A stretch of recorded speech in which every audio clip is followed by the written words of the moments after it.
සමහර පුද්ගලයන් ඉන්නවා තමන්ගේ සතුට පැත්තකින් තියලා අනුන්ගේ සතුටට උදව් කරන්න යනවා.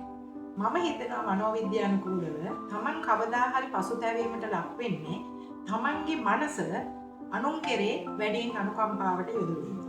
මේ මනෝවිද්‍යානුකූලව බලනකොට අනුන් සතුටු කරන්නට අනේ මට බෑ දැන් ඒක මට නෑ කියන්නට අකමැති කොටසක් අපේ සමාජයේ ජීවත් වෙනවා.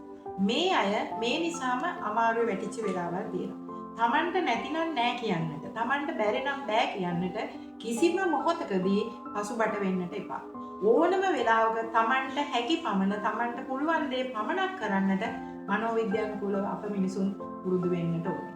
එහෙම නොවන අය තමයි අද බොහෝ විට අවසානයේ යා වාඩි වෙලා පැත්තකට වෙලා කල්පනා කරනකොට යා හිතනවා මට කරගත්ත දෙයක් නෑ. මං අනුන් වෙනුවෙන් මේ දේවල් කරලා තියෙන්නේ කියලා.